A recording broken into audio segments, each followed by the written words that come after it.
அனைத்து சாமிமார்களுக்கும் இனிய காலை வணக்கம்.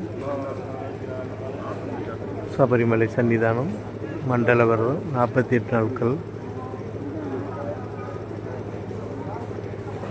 பம்பாவில் இருந்து நான் உங்கள் இளங்கோ. பம்பாவில் கொஞ்சம் கூட்டம் இப்போ இருந்துக்கிட்டு தான் இருக்குது. பாருங்கள், சாமிமார்கள்லாம் நிறைய பேர் இருக்காங்க. பகவானை தரிசனம் பண்ணுறதுக்கு பம்பாவில் நீராடிட்டு தயார் நிலையில் இருக்காங்க.